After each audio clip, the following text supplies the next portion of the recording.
Hello, friends. I, Dr. C.S. Prashant P. Patel, welcomes you in my YouTube channel PMP. તો વિદ્યાર્થી મિત્રો શરૂ કરીએ આપણો ટોપિક પેદાશનો ખ્યાલ, પેદાશ જીવનચક્ર અને પેદાશ વિકાસ. ટોટલ વિડીયોની અંદર બે ભાગ આવશે જેમાં આપણે આખા ચેપ્ટરના બધા જ ટોપિકને કવર કરીશું. આજના વિડીયોની અંદર આપણે ટોપિક કવર કરવાના છીએ પેદાશ, એના લક્ષણો અને પેદાશનું જીવનચક્ર. તો લેટ સ્ટાર્ટ ધ સેશન. સૌથી પહેલાં તો આપણે બેસિક સમજીએ પેદાશ એટલે શું. હવે સામાન્ય ભાષામાં આપણે કહી શકાય કે ભાઈ એવી કોઈ પણ વસ્તુ તમે બનાવો કાચા માલમાંથી, કે કોઈ પણ એક વસ્તુ, અમુક વસ્તુનો ઉપયોગ કરીને એક એવી વસ્તુ બનાવો જેથી કરીને આપણે માનવ જરૂરિયાતને સંતોષી શકીએ, તો એ શું છે? પેદાશ છે. ઉત્પાદન સામાન્ય ભાષામાં આપણે કહી શકીએ. ક્લિયર? તો અહીંયા તમને બે વ્યાખ્યા આપવામાં આવેલી છે પેદાશની, કે વસ્તુ માનવ જરૂરિયાત સંતોષે એવા સ્વરૂપમાં મૂકી શકાય તેનું નામ પેદાશ. અથવા તો તમે બીજી વ્યાખ્યાને સમજો, ઉત્પાદન એટલે કોઈ પણ વસ્તુના કુદરતી સ્વરૂપમાં ફેરફાર કરી તેની ઉપયોગિતાનું સર્જન કરવું. તે તમે કોઈ પણ વસ્તુનું ઉત્પાદન કરો છો જે કોઈના કોઈ કામ લાગશે. દાખલા તરીકે રૂમાંથી કાપડ બનાવવામાં આવે છે, ધાતુમાંથી વાસણો તૈયાર કરવામાં આવે છે, લાકડામાંથી ફર્નિચરનું ઉત્પાદન થાય છે. આમ તુષ્ટિગુણનું સર્જન એટલે જ પેદાશનું સર્જન. તમે કંઈ ના કંઈ એમાં નવું કરો છો, એક વસ્તુમાં કંઈ અલગ પ્રક્રિયા કરીને એમાંથી કંઈ નવું સ્વરૂપ આપો છો, જે તમે સામાન્ય ભાષામાં ઉત્પાદન પણ કહી શકો અથવા તો પેદાશ પણ કહી શકો. 2 માર્કમાં ડિસ્ક્રિપ્ટિવ એક્ઝામમાં તમને વ્યાખ્યા પૂછી શકે, અને જો એમસીક્યુ એક્ઝામ હશે તો પોતે જ વ્યાખ્યા એક એમસીક્યુ રીતે આવી શકે. તો આઈ હોપ સો પેદાશ એટલે શું તમને ક્લિયર થયો હશે. હવે જે ઉત્પાદન જે છે એટલે કે પેદાશ, એના લક્ષણો કયા કયા છે તે આપણે સમજીએ. તો સમજીએ પેદાશના લક્ષણો. સૌથી પહેલાં તુષ્ટિગુણનું સર્જન. હવે અહીંયા તુષ્ટિગુણનું સર્જન એટલે શું? કે તમે કોઈના કોઈ કાચો માલ કે કોઈના કોઈ વસ્તુ જેના ઉપર અમુક ચોક્કસ પ્રક્રિયા કરો છો, અને પ્રક્રિયા કર્યા પછી એ વસ્તુનું સ્વરૂપ બદલાઈ જાય છે, એનું નામ બદલાઈ જાય છે, અને તેથી કરીને આપણે ગ્રાહકોની જે સંતુષ્ટિ છે તે પૂરી થાય છે. હવે જેમ કે આપણે દાખલા તરીકે એક્ઝામ્પલ લઈ શકીએ, રૂ છે, જેને આપણે કપાસ કહીએ છીએ, રૂ. હવે રૂમાંથી એને પ્રોસેસ કર્યા પછી કાપડ બનશે. હવે રૂ તો તમે ડાયરેક્ટ પહેરી નથી શકવાના, તો રૂમાં તુષ્ટિગુણ કરવામાં આવે છે, એમાં પ્રક્રિયાઓ કરવામાં આવે છે ઘણી બધી, અને પછી એમાંથી એક વસ્તુ, નવી વસ્તુ બનાવવામાં આવે છે જે માનવ જરૂરિયાતોને સંતોષી શકે. તો કોઈ પણ પેદાશ જે હોય એ ડાયરેક્ટલી તો થવાની જ નથી, એમાં કોઈના કોઈ પ્રક્રિયાનો સમાવેશ થવાનો જ છે. કોઈ લાંબી પ્રક્રિયા હશે, કોઈ ટૂંકી પ્રક્રિયા હશે, કોઈ કુદરતી પ્રક્રિયા હશે, અથવા તો કોઈ માનવ સર્જિત પ્રક્રિયા હશે કોઈ વસ્તુ બનવા પાછળ. પર એ વિધાઉટ કોઈ પ્રોસેસ, વિધાઉટ કોઈ પ્રક્રિયા એ બનવાનું નથી. એટલે સૌથી પહેલો પેદાશનું લક્ષણ છે તુષ્ટિગુણનું સર્જન. એક પ્રક્રિયા આમાં સમાયેલી હોય છે. બીજું, કિંમતમાં વધારો. યસ, સમય જતાં જતાં કિંમતમાં વધારો પણ જો આપણે જે પણ બનાવીએ, બરાબર, એ કિંમત હંમેશા આપણે વધારે જ રાખીએ. કેટલી વધારે? આપણને નફો થાય તેટલી વધારે. આપણે કોઈ દિવસ નુકસાન કરીને પોતાનો સામાન વેચવાના નથી, અનટિલ એન્ડ અનલેસ કે કંઈ ઇમરજન્સી આવે કે ધંધો બંધ કરવો પડે તો વાત પછી 2 નંબરની છે. એ કેસમાં પણ આપણે સૌથી પહેલાં તો કોશિશ તે જ કરવાના છીએ કે આપણને પ્રોફિટ વધારે થાય. એટલે આ એક બીજું લક્ષણ છે પેદાશનું, કે કિંમતમાં વધારો તમને જોવા મળે છે સમયાંતરે, જેમ જેમ સમય વધશે. હવે વિચારો, એક સમયે જે હીરોની બાઇક આવતી હતી તે માર્કેટમાં 15,000 20,000થી શરૂ થતી હતી.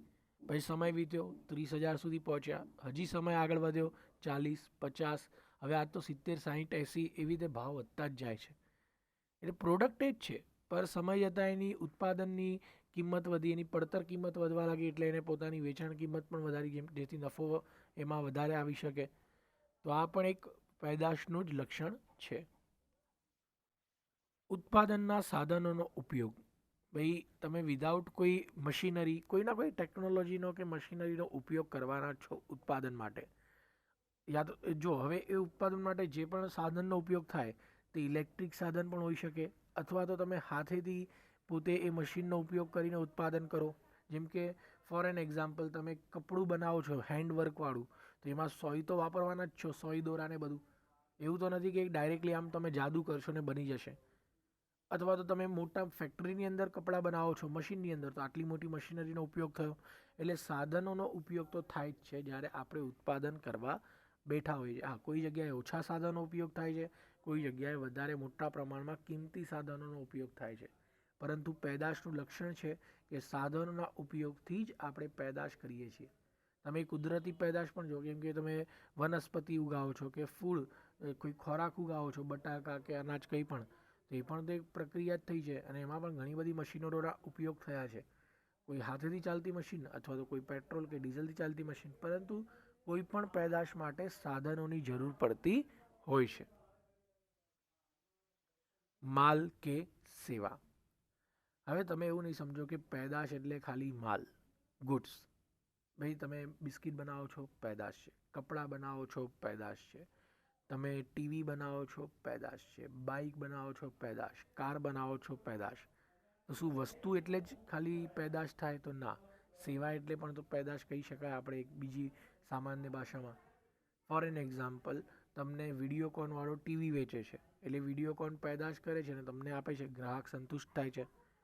હીરો વાળો બાઇક બનાવીને આપે છે, એટલે તમારી ગ્રાહકની જરૂરિયાત સંતોષાય છે. પર જે મોબાઈલ સર્વિસવાળા છે, જીઓ, વોડાફોન, આઈડિયા, અથવા તો તમારા તે લેન્ડલાઇન્સ જે ટેલિફોન હોય તે BSNL કે વોટ એવર, તો આનાથી શું થાય છે? હવે એ લોકો કયો સામાન વેચે છે? તો તમને સેવા આપે છે. તો પર આ તો એમની પેદાશ છે જે તમને આપે છે, અને તમે એના લીધે કેટલીક વિચારો, તમારી પાસેથી 2 દિવસ ફોન લઈ લેવામાં આવે તો પાછા જૂના સિસ્ટમમાં જઈને જો ટપાલ લખીને એકબીજાનો આન્સર આપવાનો કેટલો સમય લાગે. એટલે આપણે જો કે એ સર્વિસ, એ સેવાથી આપણે કેટલા જોડાયેલા છીએ. આપણા જીવનના દૈનિકચર્યામાં આપણે મોબાઈલ વગર રહી નથી શકતા. આપણે કોલ તો કરવા જ પડે ચોક્કસ સમય પર કોઈને ને કોઈને. એટલે આ પણ એક જાતની પેદાશ જ છે જે ગ્રાહકને સંતોષે છે. એટલે ખાલી માલને જ તમે પેદાશ નહીં સમજો, પરંતુ સેવા પણ એક પ્રકારની શું છે? પેદાશ છે. ઘણી બધી કંપનીઓ સેવાને પેદાશ સેવાનું ઉત્પાદન કરે છે, એવું તમે કહી શકો સામાન્ય ભાષામાં. બીજી લક્ષણ છે એનું પ્રક્રિયા. યસ, આ એક પ્રોસેસ છે. ક્લિયર? આગળ આવી ગયું તુષ્ટિગણનું સર્જન એક પ્રક્રિયા પછી જ બને છે. એમાં કંઈ ના કંઈ ફેરફાર કરવામાં આવે કોઈ વસ્તુની અંદર, અને પછી એ ફાઇનલ ગુડ્સ એટલે કે જે વપરાશ માટે લઈ શકાય તેવી વસ્તુનું ઉત્પાદન થાય છે. એક નવું નામ એને મળે છે અને એને આપણે શું કહીએ છીએ? પેદાશ. પેદાશનું વર્ગીકરણ. યસ, હવે જો તમે લક્ષણોની વાત કરો તો એટલે આ લક્ષણનો જ એક ભાગ છે કે ભાઈ એનું વર્ગીકરણ કરવું હોય તો પણ તમે કરી શકો. જેમ કે ઔદ્યોગિક પેદાશ, બરાબર. જરૂરી નથી કે બધી પેદાશ તમે ગ્રાહક માટે જ કરો. ઘણીવાર તમારી પેદાશ જે છે કે બીજાને કામ લાગશે. ફોર એન એક્ઝામ્પલ, એના બેસ્ટ એક્ઝામ્પલ તમે લઈ શકીએ. બિલ્ડિંગ બનાવવા માટેના સળિયા, સિમેન્ટ, ઈંટ, કપચી. હવે આ જે પેદાશ છે તે ઔદ્યોગિક પેદાશ છે. આપણે આપણા નોર્મલ જીવનમાં, સામાન્ય જીવનમાં તમે જોયું જ કોઈ સિમેન્ટ લેવા જતું હોય. હવે એવું નહીં કે સર મારા બાજુવાળાને ત્યાં બાંધકામ ચાલે છે એટલે સિમેન્ટ લેવા ગયો. આપણે નોર્મલ લાઈફની વાત કરીએ છીએ કે હરોજ સિમેન્ટ તમે લેવા જાઓ છો, કે હરોજ કપચી લેવા જાઓ છો, કે સળિયા લેવા જાઓ છો? ના. ક્લિયર? હા, પર બિલ્ડર હશે તે હરોજ લેવા જતો હશે, આ એનું કામ છે. તો સિમેન્ટ બનાવવાવાળી સમજો કંપની જે અલ્ટ્રાટેક છે કે અંબુજા સિમેન્ટ છે, આ બધી શું છે? આ બધી પેદાશ તો કરે છે, પરંતુ ગ્રાહકો માટે નહીં. આ બધી કંપનીઓ ઔદ્યોગિક પેદાશ કરે છે કે જે આગળ કોઈ બીજા ઉત્પાદકને કામ લાગશે, પછી એમાંથી એક બીજો પ્રોડક્ટ બનશે. તો સૌથી પહેલાં તો ઔદ્યોગિક પેદાશ હોઈ શકે. વપરાશી પેદાશ, સામાન્ય પેદાશ એટલે કે ગ્રાહક એને વાપરશે. જેમ કે કોલગેટ બનાવવાવાળી કંપની છે, એટલે કે ટૂથપેસ્ટ બનાવવાવાળી કોઈ કંપની છે. ફોર એન એક્ઝામ્પલ કોલગેટ, પેપ્સોડન્ટ કે કોઈ પણ જે આપણે પોતે વાપરવાના છીએ. અથવા સાબુ બનાવવાવાળી કંપની છે, લક્સ થઈ ગયો કે કોઈ પણ ડવ થઈ જાય. તો આ બધી પેદાશો કેવી છે? જે આપણે પોતે વાપરવાના છીએ, એટલે કે વપરાશી પેદાશ.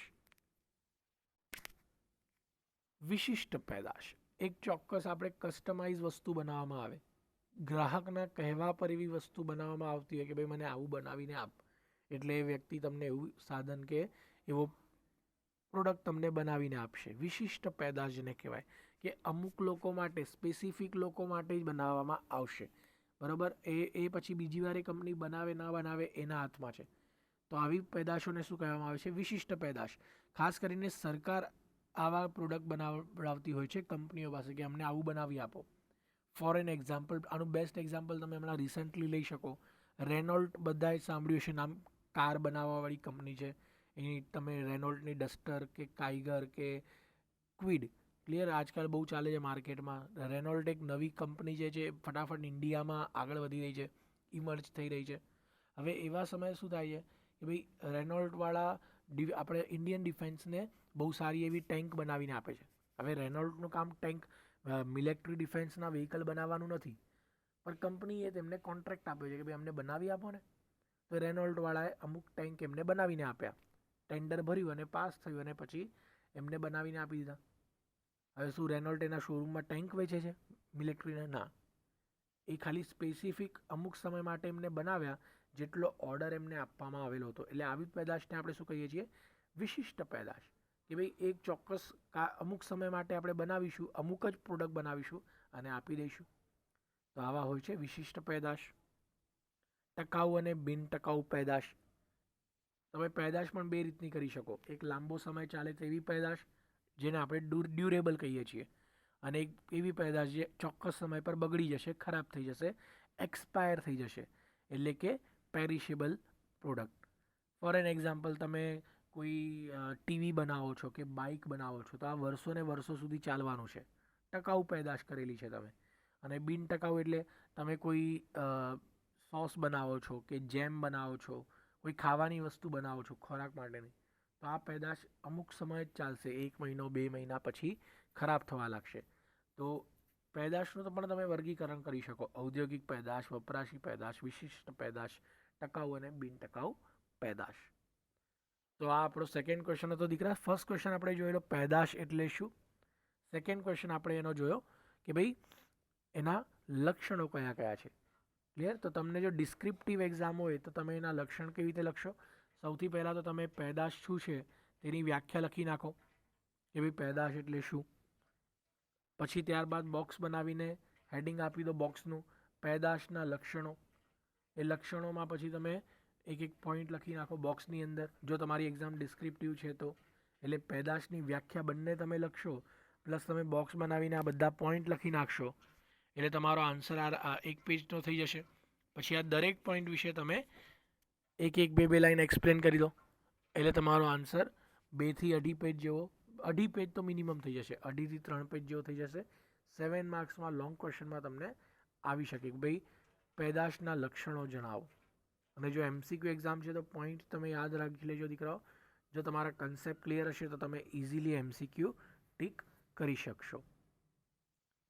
હવે ક્વેશ્ચનમાં થર્ડ પાર્ટ પર, ચેપ્ટરમાં થર્ડ ક્વેશ્ચન તરફ આગળ વધીએ. પેદાશ જીવન ચક્ર. ક્લિયર? મોસ્ટ ઇમ્પોર્ટન્ટ ક્વેશ્ચન, ચાહે તમારી ડિસ્ક્રિપ્ટિવ એક્ઝામ હોય કે MCQ એક્ઝામ હોય, most most most important question.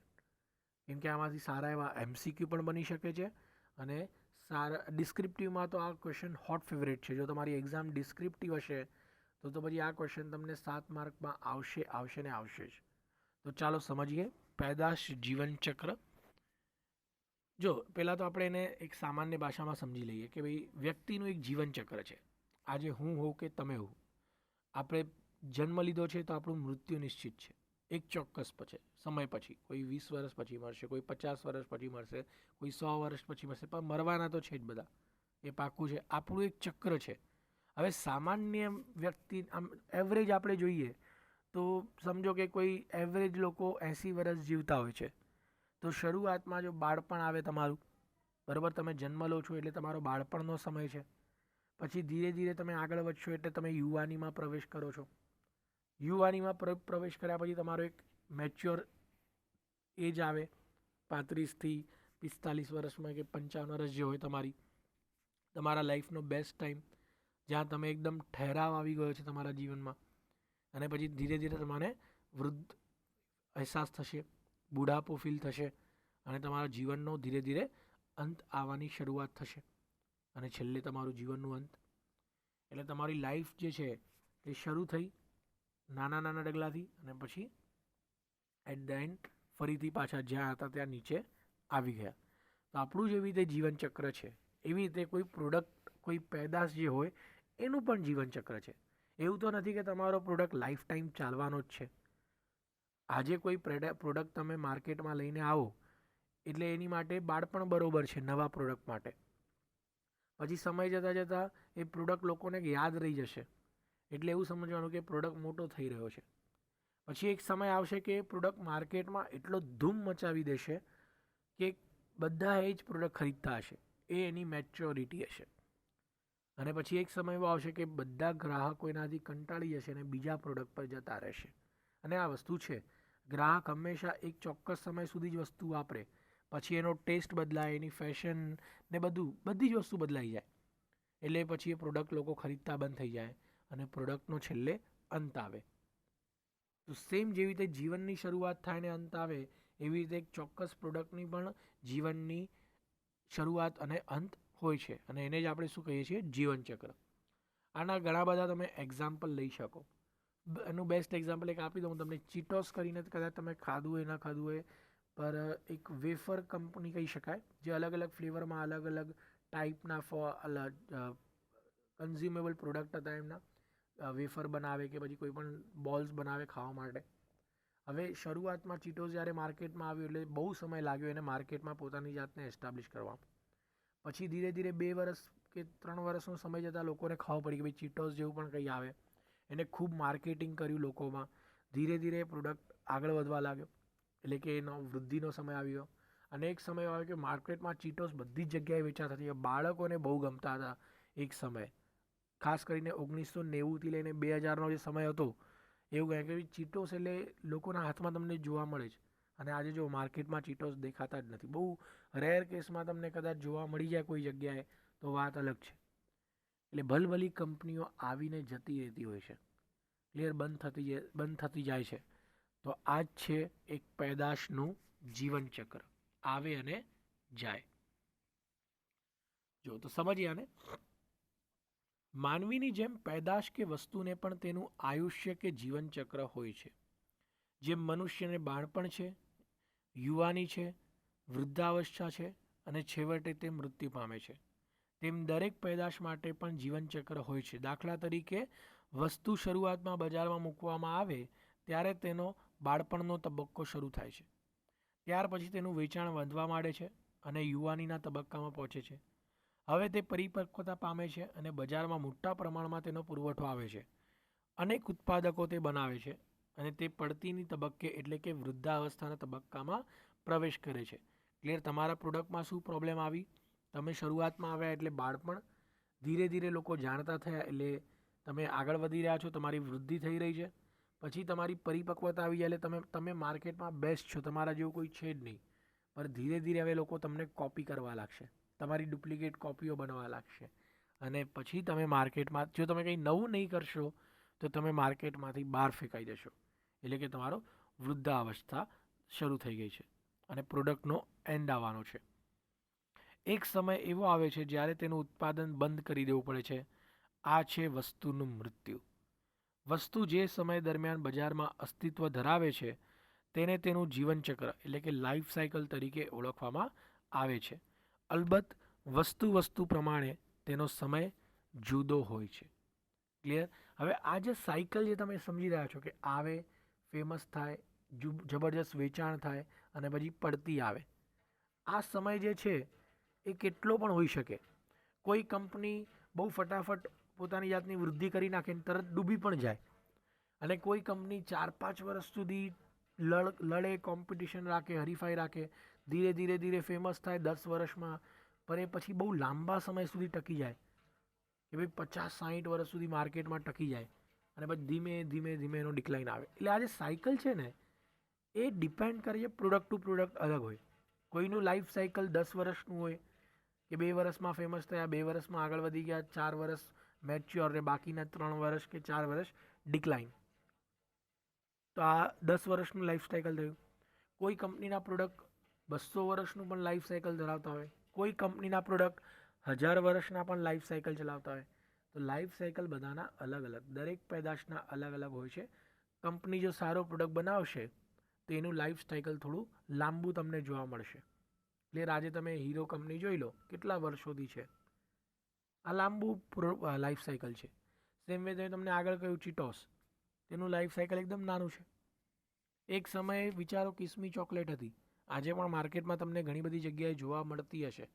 પર 1980-90ના જે દાયકા હતા તેમાં કિસમી ચોકલેટને કોઈ કોમ્પિટિશન આપવાવાળું જ નહીં હતું. પણ જેવા પછી બીજી બધી ચોકલેટ્સ આવવા લાગી, dairy milk, KitKat, mother dairy કે ઘણી બધી મિલ્કી બાર થઈ ગઈ કે ઘણી બધી કંપનીઓ માર્કેટમાં એન્ટર થઈ અને ધીરે ધીરે ચોકલેટ માર્કેટમાં પણ કોમ્પિટિશન વધ્યું. આજે જો કિસમી પોતાના ડિક્લાઇન સ્ટેજ પર આવી ગઈ. ઘણી જગ્યાએ તો એ વેચાતી નથી, મળતી જ નથી તમને જોવા માટે. યાદ હોય તો લાલ કલરના રેપરમાં તમને નાની ચોકલેટ આવતી, ઉપર એના ઉપર વ્હાઇટ અને બ્લેક કલરના બે માણસો દોરેલા હોય. ક્લિયર? તો વિચારો ક્યારે ના ક્યારે પ્રોડક્ટનો અંત આવવાનો જ છે. હા, પર એ અંતનો સમય જે છે એ અલગ અલગ હોઈ શકે તમારા પેદાશનો. કોટલરના જણાવ્યા પ્રમાણે જો આપણે જોઈએ તો પેદાશના બજાર પ્રવેશથી શરૂ કરીને તેના અંત એટલે કે પડતી સુધીના વેચાણ ઇતિહાસને પેદાશ જીવનચક્ર કહેવાય છે. પેદાશ જીવનચક્રનો ખ્યાલ વેચાણ અને નફાના સંદર્ભમાં મૂકવામાં આવે છે. પેદાશ કે વસ્તુના તબક્કાઓના સરવાળાને ઉત્પાદન જીવનચક્ર કે વસ્તુકાળ ચક્ર પણ કહેવાય છે. MCQ એક્ઝામ માટે દીકરાઓ આ લાઈન તમે યાદ રાખી શકો છો. અને ડિસ્ક્રિપ્ટિવ માટે તો તમારે યાદ રાખવું જ પડશે કે જીવનચક્ર શું છે, એટલે કે આપણે જે વસ્તુ છે ક્લિયર, પેદાશનું જીવનચક્ર શું છે તે તમારે યાદ રાખવું જ પડશે. આ તમારી એક પ્રસ્તાવના થઈ જશે. પ્રસ્તાવના સાથે તમારી પાસે વ્યાખ્યા પણ આવી ગઈ. આપણે જે આગળ વ્યાખ્યા જોઈ હતી તે પેદાશની વ્યાખ્યા જોઈ હતી અને આ જે આપણે સમજી રહ્યા છીએ પ્રસ્તાવના અને વ્યાખ્યા તે છે પેદાશ જીવનચક્રની વ્યાખ્યા કે પ્રસ્તાવના. તો આઈ હોપ સો તમે પ્રસ્તાવના સમજી ગયા હશો. જો તમે આ પ્રસ્તાવના પ્રોપરલી આખી લખી દો છો એક્ઝામની અંદર વ્યાખ્યા સાથે તો તમારા અડધો પેજથી પણ વધારે ભરાઈ જશે. અથવા તો ચલો તમે કટ કરીને લખો છો તો અડધું પેજ તો તમારું ભરાઈ જ જશે. ત્યારબાદ તમે આ એક ડ્રોઈંગ બનાવી દો કે ભાઈ આવું જનરલી જોવા મળતું હોય છે પ્રોડક્ટ લાઈફ સાયકલ. કે ભાઈ કોઈ કંપની જે હોય એ માર્કેટમાં જ્યારે આવે ત્યારે એનો ઇન્ટ્રોડક્શન સ્ટેજ હોય. એ ધીરે ધીરે પોતાનું વેચાણ, અહીંયા તમે જુઓ આપણે અહીંયા સેલ્સ લીધો છે અને નીચે જે છે તે સમય છે કે ભાઈ 10 વર્ષ લાગી શકે, 5 વર્ષ લાગી શકે. તો સૌથી પહેલો સ્ટેજ હોય છે ઇન્ટ્રોડક્શન, જ્યાં ધીરે ધીરે ધીરે બહુ જ ધીરે ધીરે તમારું સેલ્સ વધે છે. તમે જે માર્કેટમાં લોકો સમક્ષ આવી રહ્યા છો જે તમારો છે ઇન્ટ્રોડક્શન સ્ટેજ. ક્લિયર? તો તમે લોકોને પોતાની જાણ આપી રહ્યા છો કે એ પેદાશનો જે પહેલો સ્ટેજ છે, ક્લિયર, પ્રારંભિક તબક્કો જેને આપણે કહીએ, ક્લિયર, ઇન્ટ્રોડક્શન જે તમારો પ્રારંભિક તબક્કો છે. પછી ધીરે ધીરે તમારો આવશે વિકાસનો તબક્કો એટલે કે ગ્રોથ સ્ટેજ, જ્યાં તમારો પ્રોડક્ટ હવે લોકોને ખબર પડી ગઈ છે શું છે. જો આ ઇન્ટ્રોડક્શન જે સ્ટેજ છે પ્રારંભનો તબક્કો એ જનરલી કોઈ પણ પ્રોડક્ટનો 2 વર્ષ, હવે તો 1 વર્ષ પણ લઈ શકાય, 1 વર્ષથી 5 વર્ષ સુધીનો હોય છે. ક્લિયર? ઇન્ટ્રોડક્શન સ્ટેજ જનરલી આજની તારીખમાં તમે જોવા જાઓ તો કે ભાઈ કોઈ પણ પ્રોડક્ટને માર્કેટમાં આવે એટલે એના જે પહેલું વર્ષ હોય અથવા તો પહેલાં 5 વર્ષ હોય તે તમારા ઇન્ટ્રોડક્શનમાં જતા રહે. કોઈ કંપની 1 વર્ષમાં પોતાનું ઇન્ટ્રોડક્શન લોકોને આપી દે એટલે લોકોને જાણ થઈ જાય કે આ પ્રોડક્ટ છે. કોઈ કંપની 2-3 વર્ષનો સમય પણ લગાવી શકે પોતાની જાતને માર્કેટમાં ફિટ કરવા માટે. એ ડિપેન્ડ કરે છે કે માર્કેટમાં હરીફાઈ કેટલી છે. જો હરીફાઈ ઓછી હશે તો તમે ફટાફટ પોતાનું ઇન્ટ્રોડક્શન લોકો સમય લઈ આવશો અને હરીફાઈ બહુ વધારે હશે તો તમને સમય લાગશે હજી ઇન્ટ્રોડ્યુસ કરવામાં કસ્ટમરને. એટલે આ તબક્કો જે હોય છે તમારો પ્રારંભિક તબક્કો છે, જેમાં તમને 1 થી 5 વર્ષ જેટલો સમય લાગી શકે. જો 5 વર્ષમાં પણ તમે પોતાની જાતને ન કરી શકો, લોકો સામે ન લાવી શકો તો બેટર કંપની બંધ કરીને માર્કેટમાંથી નીકળી જાઓ, નહીંતર હજી વધારે નુકસાન કરશો. કોઈ પણ બિઝનેસમેન 1 વર્ષ, 2 વર્ષ, 3 વર્ષ, 5 વર્ષ સુધી મેક્સિમમ ટકી શકે. પછી પૈસાનું નુકસાન કરવાનો કોઈ મતલબ નથી. એના કરતાં કોઈ બીજો ધંધો તમે શરૂ કરી દો.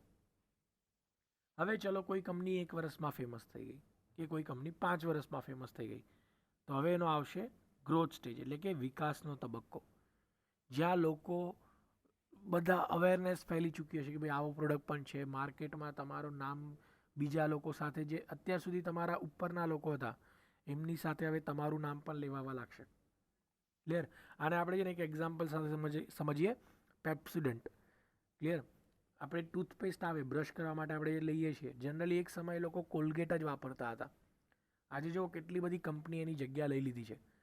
નો ડાઉટ આપણે હજી પણ માર્કેટમાં લોકો કોલગેટ જ બોલીને ટૂથપેસ્ટ ખરીદતા હોય છે, પણ એ લોકો બીજી કંપનીના પણ પેદાશ ખરીદતા થયા છે. હવે ફોર એન એક્ઝામ્પલ તમે પેપ્સોડન્ટની વાત કરો છો, એટલે પેપ્સોડન્ટ જ્યારે માર્કેટમાં આવ્યું એને ઓછામાં ઓછા, કેમ કે કોલગેટ ઇન્ડિયામાં એટલું ફેમસ હતું કે કોઈ પેપ્સોડન્ટ શું છે ખબર જ નહીં હતી. તો એને સમય લાગી ગયો પોતાની જાતને એસ્ટાબ્લિશ કરવામાં, કે પછી વિકો બજરાદંતીના પ્રોડક્ટ થઈ ગયા, અથવા તો પછી કોઈ ડાબરના ટૂથપેસ્ટ થઈ ગયા. ડાબર પણ આજકાલ માર્કેટમાં ખૂબ જ વધારે ચાલે છે, કે પછી પતંજલિના ટૂથપેસ્ટ થઈ ગયા. તો એ લોકોએ પોતાનો ઇન્ટ્રોડક્શન સ્ટેજ લીધો, કેમ કે એમનો કોમ્પિટિટર બહુ મોટો હતો, એટલે એમનો કદાચ ઇન્ટ્રોડક્શન સ્ટેજ થોડો લાંબો ચાલ્યો, 4 વર્ષ 5 વર્ષ, પણ ધીરે ધીરે લોકો ફેમસ થઈ ગયા. અને હવે એમનો આવી ગયો છે ગ્રોથ સ્ટેજ, કે ભાઈ બહુ વેચાય છે, લોકોમાં અવેરનેસ આવી છે ભાઈ આવા પ્રોડક્ટ પણ છે. હવે એક સમય એવો આવશે કે લોકો તમારા પ્રોડક્ટને જાણી ચૂક્યા હશે, તમારો પ્રોડક્ટ હવે ધૂમ મચાવે છે માર્કેટમાં, એટલે હવે તમે પ્રવેશ કરશો મેચ્યોરિટીમાં. આ એક એવો સ્ટેજ હોય છે પરિપક્વતાનો, જેને તબક્કો કહીએ છીએ, જ્યાં તમારા પ્રોડક્ટને હવે માર્કેટિંગની પણ જરૂર નથી. બચ્ચા જાણતા હે કે આપ ક્યાં બેચતે હો, એવો સમય તમારો આવી ગયો છે. લોકો તમારા પ્રોડક્ટ વગર રહી નથી શકતા. હવે આવા સમયે તમારી પડતર કિંમતો ઘટવા લાગે છે, કેમ કે હવે તમારે માર્કેટિંગ કે એવું કંઈ કરવું પડતું નથી, એટલે તમારો નફો પણ વધવા લાગે છે. તો આ જે તમારો સ્ટેજ હોય તે મેચ્યોરિટીનો સ્ટેજ છે. હવે મેજોરિટી કંપનીઓ આવા સ્ટેજ પર આવીને પોતાની જાતને બહુ મહાન સમજીને જાહેરાત કે પછી બીજા બધા ખર્ચા ઓછા કરી દે છે. એ લોકો પોતાના પ્રોડક્ટમાં કંઈ નવીનતા લાવવાની કોશિશ નથી કરતા. એમને એવું લાગે છે કે મારો તો બેસ્ટ છે, વેચાઈ રહ્યું છે. પર બીજી તરફ હરીફાઈ જે છે વધતી જ જાય છે.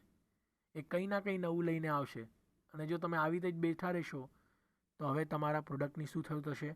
પડતી શરૂ થશે, ડિક્લાઇન. ક્લિયર? પડતીનો તબક્કો. તો આ ન આવે એનું તમારે ધ્યાન રાખવાનું. એટલે તમે જ્યારે પરિપક્વતાના તબક્કા પર છો તો હંમેશા નવું કંઈક કરતા જ રહેવાનું એની તમારા પ્રોડક્ટ સાથે. એના ફ્લેવર લાવો કે એનામાં કંઈક નવીનતા લાવો, જેથી ગ્રાહક બીજા પ્રોડક્ટ પર ના જાય, અથવા તો પછી છેલ્લે ડિક્લાઇન થવાનો વારો આવશે. તો આ એક લાઈફ સાયકલ છે, આપણા સેમ જીવન જેવું જ છે. બાળપણ, યુવાની, મેચ્યોર આવી જાય તમારી, અને પછી છેલ્લે તમારું મૃત્યુ થઈ જાય. તો આપણું જેવી રીતે જીવનચક્ર છે, એવી રીતે પેદાશનું પણ જીવનચક્ર છે. ઇન્ટ્રોડક્શનમાં એટલે કે જે તમારો પ્રાથમિક તબક્કો છે, 1 થી 5 વર્ષમાં જતો રહે. વિકાસ તબક્કો જે છે તે બીજા 6 થી 10 વર્ષ તમે ગણી લો. મેચ્યોરિટીનો જે સ્ટેજ છે તે 11 થી 20 વર્ષ ગણી લો, અને પછી 20 થી 25માં ડિક્લાઇન. એટલે આજની તારીખમાં તમે જોવા જાઓ તો પ્રોડક્ટ 25 વર્ષ સુધી ચાલી શકે માર્કેટની અંદર, જો તમે પ્રોફિટ કરતા હો તો. આ સમયગાળો તમે લાંબો પણ કરી શકો જો તમારામાં તાકાત હોય. તમે મેચ્યોરિટી ટાઈમને જેટલો ખેંચો, જ્યાં તમારો ત્રીજો તબક્કો છે, તમારો ગોલ્ડન ટાઈમ છે, જ્યાં તમારો પ્રોડક્ટ સૌથી વધારે વેચાણમાં આવે છે, જો આને તમે જેટલો લાંબો ખેંચો એ તમારા માટે જ ફાયદામાં છે. અધરવાઇઝ ડિક્લાઇન તો આવવાનું જ છે, આજ નહીં તો કાલ. તો આ છે જીવનચક્ર આ પેદાશનું. તો જો તમને 7 માર્કમાં આવે તો સૌથી પહેલાં તો તમે પ્રસ્તાવના લખી દીધી. પ્રસ્તાવના તમારી 1 પેજની તો ગણી જ લો, કેમ કે એમાં 2 મોટા પેરેગ્રાફ છે વ્યાખ્યા સાથે, પ્લસ તમારો આ ડાયાગ્રામ તમે ડ્રો કરશો એટલે 1.5 પેજ જેવું થશે. હવે આ 1 બાય 1 બધા તબક્કાને આપણે સમજીએ. સૌથી પહેલો હતો પ્રવેશ તબક્કો, કે પ્રારંભિક તબક્કો, જેને આપણે ઇન્ટ્રોડક્શન સ્ટેજ કહીએ છીએ. આ એક એવો તબક્કો છે જ્યાં તમારે પોતાના પ્રોડક્ટને માર્કેટમાં સ્થાપિત કરવાનો છે.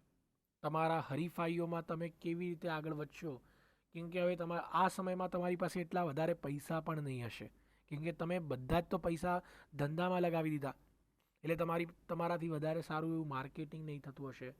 તમને પૈસાની બહુ વધારે ખેંચ હશે, પૈસા તમને બધે ઓછા પડતા હશે. ક્લિયર? તો આવા બધા પ્રોબ્લેમ તમને જોવા મળતા હશે જ્યારે તમે પ્રારંભિક તબક્કામાં છો. ગ્રાહક કદાચ તમારો પ્રોડક્ટ સાંભળીને જ ના લે કે તારો પ્રોડક્ટ હું નહીં લઈશ. તો આવા બધા પ્રોબ્લેમ તમને જોવા મળી શકે છે, અને એને આપણે કહીએ છીએ પ્રારંભિક તબક્કો.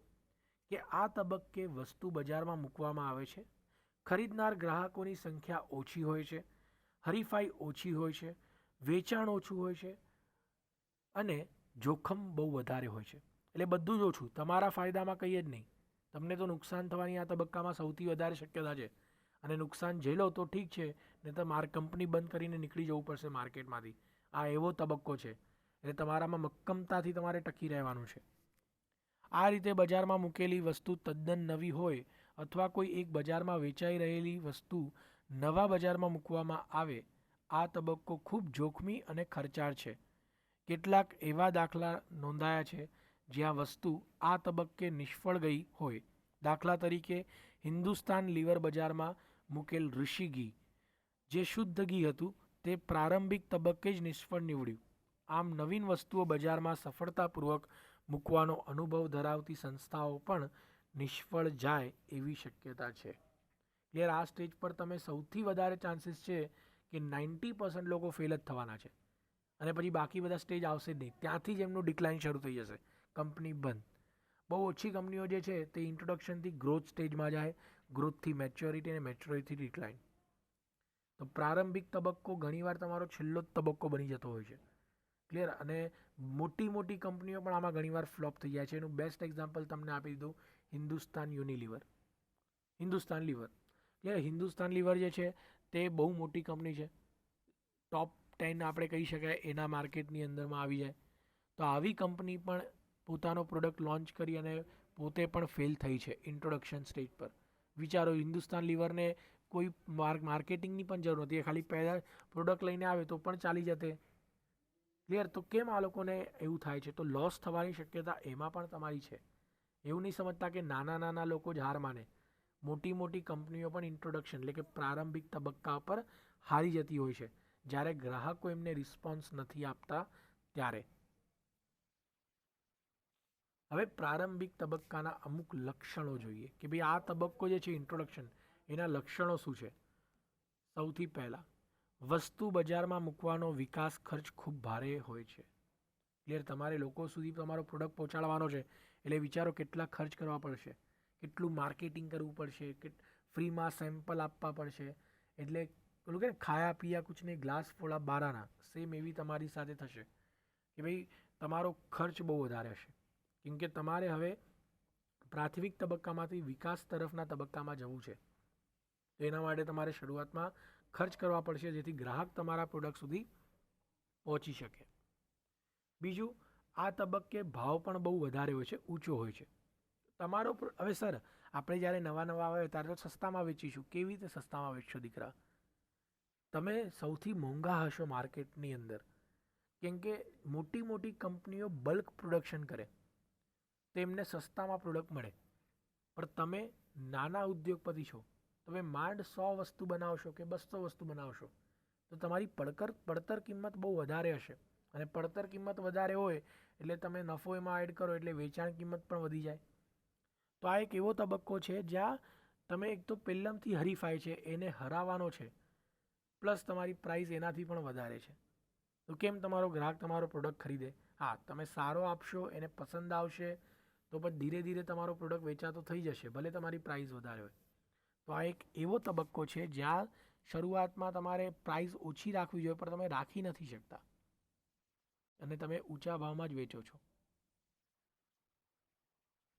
વસ્તુની જો આ પોઈન્ટમાં તમે એવું સમજો, એક બેસ્ટ એક્ઝામ્પલ એનું કે તમે 10, ચલો માની લો કે તમારી પડતર કિંમત ઓછી છે, બરાબર, તો પણ તમે 10 રૂપિયામાં વેચો છો એ વસ્તુ. પણ મોટી મોટી કંપનીઓ પણ તો એ 10 રૂપિયામાં વેચે છે. તો કેમ એ લોકો બ્રાન્ડેડ વસ્તુ ના ખરીદે ને તમારી વસ્તુ ખરીદે? ક્લિયર? એટલે તમારો ભાવ લોકોને વધારે જ લાગે. ભલે તમે સેમ રાખ્યો ને હરીફાઈ જેટલો જ, તો પણ તો એમ કહેશે કે તારું કેમ ખરીદવું છે, સેમ ભાવ જોઈએ, તું સસ્તી કંપની છે, હમણાં આવી જાય, તું મને સસ્તું આપ તો હું લઉં. તો આ તબક્કામાં તમને ઘણી બધી આવી તકલીફો જોવા મળતી હોય છે. વસ્તુની ટેકનિકલ ખામીઓ આ તબક્કે બહાર આવે છે. આ જે તમારો સ્ટેજ છે ને ત્યાં તમે ટ્રાયલ અને એરર જેવું છે. તમે પણ માર્કેટમાં નવા છો એટલે તમારાથી પણ ભૂલો થાય છે. પછી એ ભૂલોને તમે સુધારવાની કોશિશ કરો છો, ટેકનોલોજીનો ઉપયોગ કરો છો વધારે, માર્કેટિંગ, સોશિયલ મીડિયા, યા પછી તમારી પોતાની એપ્લિકેશન, વેબસાઇટ, એટલે ઘણી બધી ટેકનોલોજીનો પણ ઉપયોગ કરો છો અને એમાં ખામીઓ પણ આવે છે અને ખામીઓને તમે ચોક્કસ સમયે દૂર પણ કરતા જાઓ છો. હરીફાઈનું પ્રમાણ ખૂબ ઓછું હોય છે. એકચ્યુઅલી તમે જોવા જાઓ તો હરીફાઈ છે પણ તમે કોઈ હરીફાઈના ભાગ નથી. તમારી માટે ભલે હરીફાઈ હોય, ગ્રાહક તો તમને ગણતો જ નથી એક રીતે જોવા જાઓ તો. એની માટે તો બીજી બધી મોટી મોટી કંપનીઓના પ્રોડક્ટ એ જ ભાવમાં મળે છે, તો એ તમારો પ્રોડક્ટ કેમ ખરીદે? એટલે એકચ્યુઅલી તમે જોવા જાઓ ને તો તમે હરીફ છો જ નહીં. તમે તો પોતાની જાતને ઇન્ટ્રોડ્યુસ કરી રહ્યા છો હજી. નો ડાઉટ તમે તમારા કોમ્પિટિટરને એઝ અ હરીફ જોવો છો, પરંતુ કોઈ તમને મોટો માણસ એટલે મોટા કોઈ પેદાશ ગણતા નથી કે મોટી કંપની તમને નથી ગણતા. આ તબક્કે મહત્તમ નુકસાન અને નિયતમ નફો જોવા મળે છે. યાર આ એક એવો તબક્કો છે જ્યાં તમે નુકસાન વધારે કરવાના છો, અને જો નુકસાન ઝીલી લેશો તો પછી આગળ વધશો, અધરવાઇઝ લોસ કરીને નીકળવાનું છે. તો આ અમુક પ્રારંભિક તબક્કાના લક્ષણો હતા. હવે આવીએ સેકન્ડ સ્ટેજ પર, એટલે કે વિકાસનો તબક્કો, ઇન્ટ્રોડક્શન. હવે ઘણી બધી કંપનીઓ ફર્સ્ટ સ્ટેજમાં જ ફ્લોપ થઈને માર્કેટમાંથી બહાર નીકળી જશે. અમુક ચોક્કસ કંપનીઓ હશે જે ટકેલી હશે, તે સેકન્ડ સ્ટેજમાં આગળ વધશે, વિકાસનો તબક્કો. હવે ધીરે ધીરે એ લોકો માર્કેટમાં ફેમસ થઈ રહ્યા છે, અને કંપની હવે ઓર વધારે ફોકસ કરશે માર્કેટિંગ પર, લોકોને અવેર કરવા પર. અને એક સ્ટેજ આપણે આગળ વધી જઈશું કે જો નવી પેદાશથી ગ્રાહકોને સંતોષ થાય તો તે પેદાશ બજારમાં ઉપડે છે, એટલે કે તેનો વિકાસ કે વૃદ્ધિ શરૂ થાય છે. નવા ગ્રાહકો હવે આ વસ્તુ ખરીદવા તરફ વળે છે, હરીફાઈ શરૂ થાય છે, વેચાણ અને નફો બંને વધે છે, અને ઘણીવાર ઝડપી દરે તેમાં વધારો થાય છે. હવે તમે નફામાં આવવાની શરૂઆત કરશો, કેમ કે તમારું વેચાણ પણ વધે છે, અને હવે તમે હરીફાઈમાં આવી ગયા છો, રિયલ હરીફાઈ. ગ્રાહક હવે તમને કમ્પેર કરશે કે હું આનો પ્રોડક્ટ લઉં કે કોઈ મોટી કંપનીનો પ્રોડક્ટ લઉં. એટલે તમે હવે ગ્રાહકની નજરમાં એક હરીફ તરીકે જોવા મળી રહ્યા છો. આ એક એવો તબક્કો છે. એના લક્ષણો સમજી લઈએ. સૌથી પહેલો, બજારમાં હરીફાઈ શરૂ થાય છે. યસ, આ એક એવો સ્ટેજ છે જ્યારે ગ્રાહક પણ તમને હવે કમ્પેર કરશે કે તમારો પ્રોડક્ટ લો કે બીજા કોઈનો.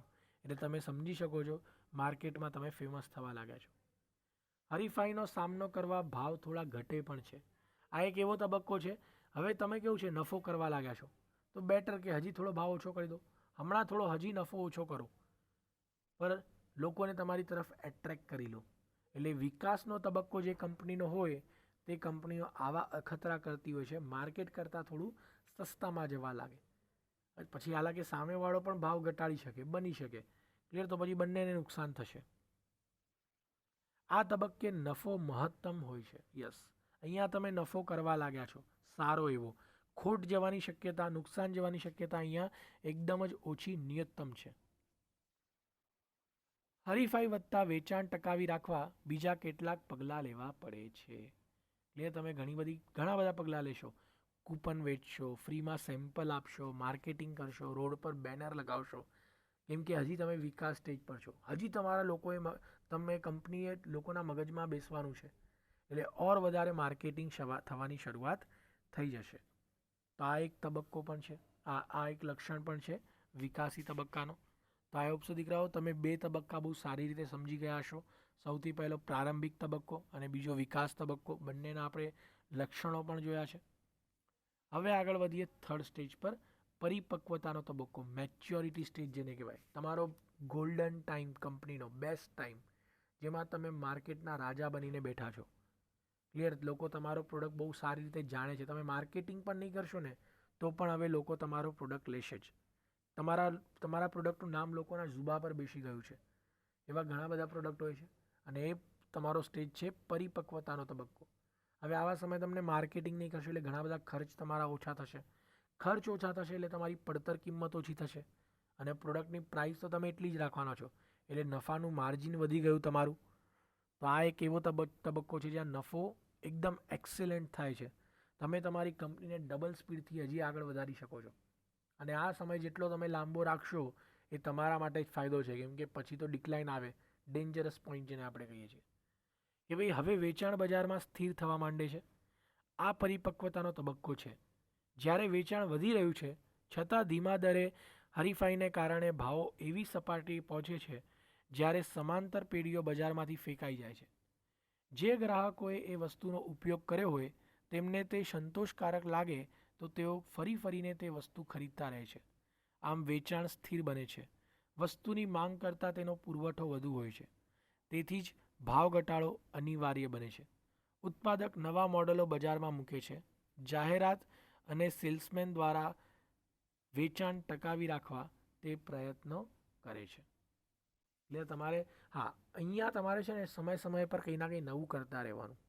જો તમે નવું નહીં કરશો ને તો તમારો મેચ્યોરિટીનો જે ટાઈમ છે 10 વર્ષ 12 વર્ષ કે 20 વર્ષ પછી તમે પડતીમાં જ આવશો. કેમ કે તમારા હરીફાઈ તમને કોપી કરી લેશે. તો એમને કોપી નહીં કરવા દેવાના, અને કરે ને તો આપણે તરત આપણા પ્રોડક્ટમાં કંઈ નવું લઈને આવી જવાનું. એટલે પોતાની જાતને અપડેટ કરતા રહેજો. જો તમે મેચ્યોરિટી સ્ટેજ પર પરિપક્વતાના તબક્કા પર છો, જો તમે પોતાની જાતને અપડેટ નહીં કરશો તો માર્કેટમાંથી ફેંકાઈ જશો અને પછી તમારો પડતીનો સમય શરૂ થશે. એટલે પરિપક્વતાનો તબક્કો તમે જેટલો લાંબો ખેંચો એટલું તમારી માટે સારું છે. ભાઈ કોટલરનો અહીંયા એક વ્યાખ્યા પણ આપેલી કે ભાઈ આ તબક્કો અગાઉના તબક્કા કરતાં લાંબો ચાલે છે અને તે વેચાણ સંચાલન માટે કેટલાક મજબૂત પડકારો ફેંકે છે. ઘણી ખરી વસ્તુઓ પોતાના જીવનચક્રની પરિપક્વતાના તબક્કે જ હોય છે અને ઘણા ખરા વેચાણ સંચાલકોએ આવી પરિપક્વ વસ્તુ સાથે કામ લેવાનું હોય છે. એના લક્ષણો પણ જોઈ લઈએ આ તબક્કાના. સૌથી પહેલું લક્ષણ છે વેચાણ વૃદ્ધિના ખર્ચા હવે સામાન્ય સપાટે આવી ગયા હશે. હવે તમારે ખર્ચા બહુ ઓછા લાગશે તમને. ક્લિયર? કેમ કે તમારે જેટલું સેલ્સ માર્કેટિંગ કરવાનું તો તમે કરી દીધું, હવે નથી એટલા ખર્ચા, એટલે તમારી પડતર કિંમત ઘટવા લાગશે.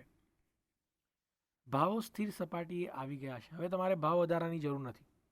તમારો નફાનો માર્જિન બહુ સારો છે, એટલે તમને ભાવ પરવડશે. કદાચ તમારા સામે કોઈ ઊભું પણ નહીં રહી શકે.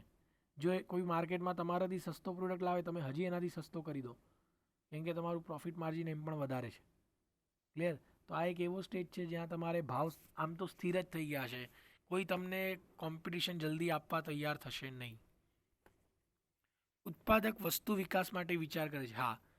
આ સમયે કંપનીઓ બેસી નથી રહેતી. એ કંઈ ના કંઈ નવું કરવાનું ચોક્કસ વિચારતી હોય છે, કેમ કે એમને ખબર છે કંઈ નવું નહીં કરશો તો આ મેચ્યોરિટીનો સ્ટેજ 10, 15, 20 વર્ષ કે કંઈ પણ એક ચોક્કસ સમય પછી એનો અંત આવવાનો જ છે. એટલે વિકાસ કરવો એમાં જરૂરી છે. બ્રાન્ડ જાણીતી થઈ ગઈ છે. આ એક એવો સમય છે જ્યારે તમે પોતાની બ્રાન્ડ બનાવી દીધી છે. લોકોને તમારો સિમ્બોલ, તમારું નામ બધું જ યાદ છે. તમારું ટેગલાઇન, તમે શું વેચો છો, બધી જ માહિતી ગ્રાહક પાસે છે. તમે એક બ્રાન્ડ બનાવીને બેસા છો માર્કેટમાં. આ તબક્કો આવે એટલે. ક્લિયર? તો આ હતા અમુક પરિપક્વતા તબક્કાના લક્ષણો. તો ટોટલ 3 તબક્કા આપણે જોયા, ત્રણેયના લક્ષણો સમજ્યા. હવે છેલ્લા તબક્કા તરફ આગળ વધીએ, જે છે તમારો પડતીનો તબક્કો. જો તમારા મેચ્યોરિટીમાં તમે કંઈ નવું ના કરો તો પછી ચોક્કસપણે તમારી પડતી શરૂ થઈ જશે. કે ભાઈ દરેક વસ્તુ છેવટે તેની પડતીના અંતિમ તબક્કે પહોંચે છે. આ તબક્કો કેટલીક વસ્તુ માટે ખૂબ ઝડપી હોય કે કેટલીક વસ્તુ માટે ધીમો પણ હોઈ શકે. અહીં ગ્રાહકો નવી વસ્તુઓ ખરીદવા માંડે છે. જૂની વસ્તુ ખરીદનાર ગ્રાહકોની સંખ્યા મર્યાદિત બને છે. ઘણા ખરા ઉત્પાદકો આ વસ્તુને ઉત્પાદન ચાલુ રાખી ટકાવી રહેવા પ્રયત્ન કરે છે. આમ કેટલાકને સફળતા મળે છે. પ્રવાહી સાબુના ધંધામાંથી જ્યારે બીજા ઉત્પાદકો નીકળી ગયા ત્યારે અમેરિકાની પ્રોડક્ટ એન્ડ ગેમ્બલ કંપનીએ ઉત્પાદન ચાલુ રાખ્યું અને તે સારો નફો કમાઈ શકી.